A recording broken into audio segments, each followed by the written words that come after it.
Hey y'all, today we're talking Camanche June 1st and 2nd for our year-end closing for our club tournament. Was kind of good, kind of bad, kind of a typical Camanche. Yeah. You can agree with that one? Yeah, kind of typical Camanche. Weather-wise, it was nice and hot. Wasn't much cloud cover. There was a little bit of cloud cover on Sunday, but like a light, thin clouds, nothing crazy.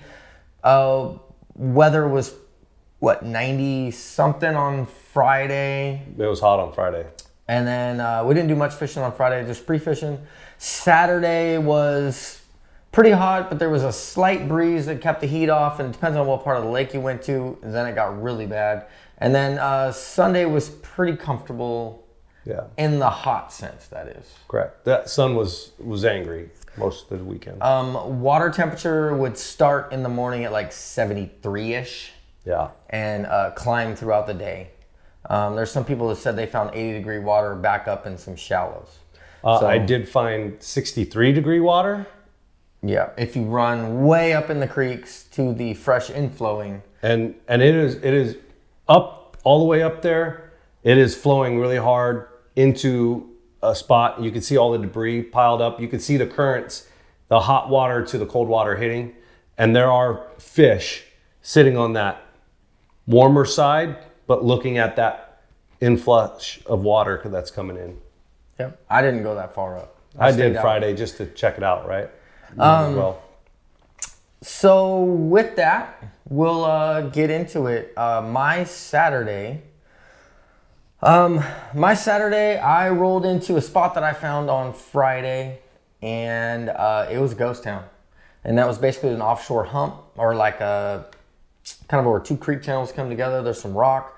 It was a ghost town. I went there. As soon as I dropped, I picked up and I went to the dam area and went to a point off of that and started throwing A-rig. Couldn't get anything to go on that. They just follow it. Then I switched to an underspin. Couldn't get anything to go on that.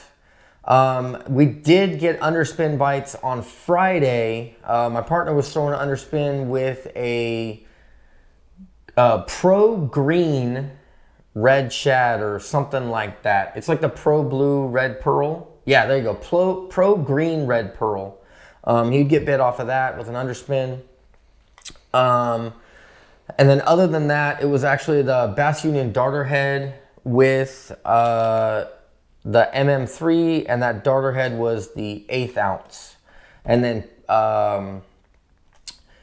the other thing was also throwing Morning Dawn Chartreuse Tail in that Robo Worm with the 3/16, a little bit heavier so it would fall faster. I needed that faster fall on Friday. That meant nothing for Saturday. I actually didn't catch anything on that bait the whole rest of the weekend, but they were chewing it on Friday. What they were chewing on, though, was the good old Sorry Steve Watermelon Candy Flick Shake. And I would say most of my fish, or 90% of my fish on Saturday, came off of this. And that was like deep ledges, or fishing the dam basically, and then that riprap of that dam, and then they were just moving up and down depths depending on the day and the bait. You'd either find them in 15 foot or 25 foot or 30 foot or all the way down at the base. That was pretty much my Saturday. Did a lot of running around, but at the same time just decided to pack it up and head to the dam. How'd your Saturday go? So I started off right at the dam. I went there and I saw some fish there on Friday, and immediately picked one up on a spinnerbait, a white spinnerbait, and started fishing around, throwing underspin. I started throwing the flashy swimmer with the rainbow shad, but I took the flashy off because the water was so clear, and they were following it, but not too close. As soon as I took the flashy off, I was starting to get bit by it. We got a couple fish. I was actually heading around a point, and then James pulled in on the other side of the point. So I couldn't go around the point any further. So I ended up leaving. I went towards the Narrows. I went into the river because I saw some fish in there. Where I saw some good fish, some largemouth, I saw them in the shallows, and I caught one on an underspin the day before. They weren't there that day. Went to a ledge that I liked in there and proceeded to pick up a bunch of fish again on Sorry Steve, watermelon candy, and pretty much loaded the boat. But I think the biggest one was like a 2.7 or something like that. So I knew that I needed to go back out. I went back out and I upgraded a little bit here and there, but realistically I couldn't get that bigger bite on Saturday. Yeah, my total weight on Saturday was 1435, and our biggest fish was like 3.4 or something like that. Like, they were all cookie cutters. They were all within the same size. I did forget one little thing. The end of the day, I wanted that big bite, and I actually picked up a glide bait. This is the 6 Sense flow glider with a modified joint. And I rolled into some trees, was throwing this glide bait around and caught a fish on it, and then had like a 4 to 5 pounder come up and like rainbow it. Didn't eat it, but definitely came up hot on it and changed its mind last minute. And that was late in the afternoon. That was like 1 o'clock-ish, basically, with the high sun, wind blowing into it. There was jet skis, people swimming, all sorts of stuff. Yeah. So that was one thing I didn't mention. Most of the bite was kind of in that dam area. Yeah. Somewhere around there was most of the bigger bites. There was smaller fish everywhere. That was not where the tournament was won from, though. It was not from the dam area. It was won from other areas. Yeah. I don't know exactly where he was at. Yeah, don't know exactly, but he had like 17 pounds, 17 something on Saturday. Sunday, because of that afternoon bite, I went back there and I threw this and picked up a fish, but they were definitely smaller. Like, it was enough to keep, not the right size, not that like 3 pound-ish area. So we left that tree area, headed back to the dam to find out that that bite was kind of still there, but not crazy. And again, was throwing Sorry Steve, watermelon candy. Then going through that, moving on from there, trying to get that bite, watching them follow it down on forward scan but not eat it. I started rotating through other baits. My partner was throwing Morning Dawn Alive Shad in the 4-inch Robo Worm Alive Shad. He was throwing that and picking up largemouth with this versus I was picking up spots with the watermelon candy. Kind of an interesting dynamic on that. Then I started rolling through and I picked up Breaking Dawn, caught some fish, caught catfish too. So that was kind of fun. Catching catfish on drop shot on rock of the dam. Yeah. And then I also picked up baby bluegill in the 4-inch Alive Shad. Caught fish on that. Was actually thinking it was kind of just random. You're running across a fish that's willing to eat. Color didn't really matter. Switched back to the Sorry Steve for the rest of the day and just covered water. Yeah. The end of the afternoon, I tried to repeat what I did the day before, and I went up into some trees, except for this time I was throwing the Gantarelle Junior. If you guys have seen the bluegill in that lake, they're kind of this bright color-ish, at least close to this. And picked up one on that. And then other than that, that was pretty much my Sunday. We had 11 something, nothing great, definitely less of a day. Yeah. But you did better on Sunday. I did better on Sunday. We went to the trees first thing in the morning. My partner was throwing a Chapo out there across the trees, and then I was throwing a Whopper Plopper. When the wind was blowing and it was a little choppier, the Chapo worked better. My partner picked up a 3-something and another fish. You got 340.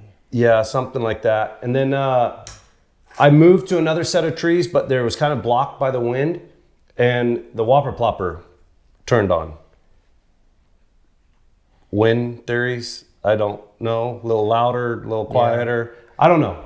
But that's what was working. Something to think about. Something to think about. You know, it was really tough. You know, Comanche fish is really good at times, but you, like, when it's a high sun day, Comanche's really, you have to take advantage of that morning. Yeah, high sun, low wind. High sun, low wind. You have to take advantage of the morning, right? Like that fish, that lake fish is really good if there's some cloud cover, if there's wind, stuff like that. Our blast off time was 6 o'clock.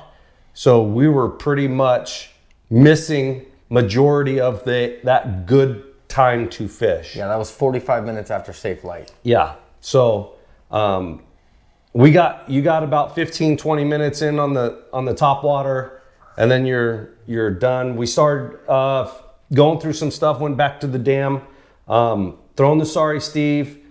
We threw and caught fish on Orange Crush, Robo Worm in the 4.5. My partner and we just basically traveling, just letting the wind blow us and blind casting around. Slow covering water. My partner picked up also this is a skinny natural shad Cinco. Yeah. Put it on drop shot. He picked up a fish on that. We're just cycling through stuff. This is a flirt, Reaction Innovations flirt in Bad Shad Green. Picked up a fish on that. And we were just kind of cycling through things, trying to get fish to go. We ended up going back into the Narrows because the day before there was a couple people that caught 4s inside the Narrows. Yeah, there was several 4s weighed in, 4 largemouth 4s. For the day before. So, you know, trying to get that bigger bite. We went in there, started going around, messing around with some stuff, and immediately we turned a corner and my partner threw out a underspin in the cool baits with a bluegill flash on it, Kitech, and he picked up another 3 something. In the 3.3 size? Yeah. 3, yeah. Yeah, 3.3 Kitech, but it was a 3-pound fish that ate. So it was helping us out. We ended up, we picked up a couple more fish. We moved back out towards the dam to finish off the day. Kind of, there's a lot of boaters going on. It's that summertime now, you know. And so we went up back to the dam and just tried to finish off the day. And ended up picking up another one over there. And we ended up like just under 13 pounds. Yeah. There was a lot of solid bags. Yeah, a lot of good bags. The average bags were at least 12 something. Like it was like 12s to 14s. There was a lot of bags in that 12 to 14 area, and then that outlier of the 17. So I mean, it's some decent fish right now. Like they're pretty healthy. But you have to commit to it. Like it's not a. It's definitely a grind. It is not wide open in any way. It is definitely a grind. I don't know how many fish I threw on that didn't go, or they went down with the bait, but they didn't pick it up. Yep. But that's about it. It was a good tournament. Basically for Angler of the Year, we're going in. Me and James were first and second. I was a point behind James, and I didn't make it up this year. So James, congratulations, Angler of the Year for the club. Thank you. And I ended up second place for the year. Ain't no slouch. No. That's for sure. Yeah, I got second place for the year, but I got big stringer for the year too. You have big stringer for the year. Yeah. You're really close to big fish for the year too. Yeah. Just shy. I was just shy. But it ended up being a pretty good week, pretty good year for both of us. So ended up being kind of nice. Yeah, that makes the, I think, 4th Angler of the Year now for me. Yeah. So it's kind of cool. I felt like I've been off my game a lot lately. So it's kind of nice to kind of be getting back on the horse for the last couple of tournaments. Yeah. Kind of putting things back together in my head mentally. Which is actually one of the topics I want to talk about in lives is like mental game in fishing. If you guys haven't noticed yet, if you've stuck around this long, I do lives on Wednesday nights. Sometimes when I do regular videos, I still do lives anyways. So keep an eye out. Wednesday nights, 7 p.m. I post it on Instagram.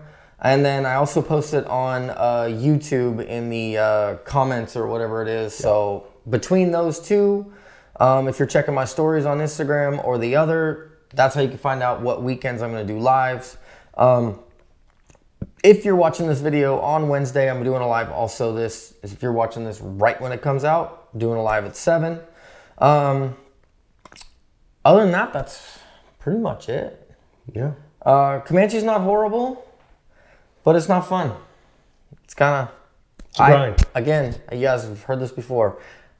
I hate the lake. If you notice in the background, the shirts that I'm wearing, me and my partner are wearing, and he loves this lake. So that's pretty much it. Any questions, hit me up on Instagram, comment down below.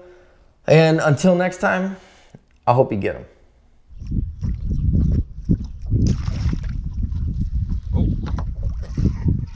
Oh, that took you a minute.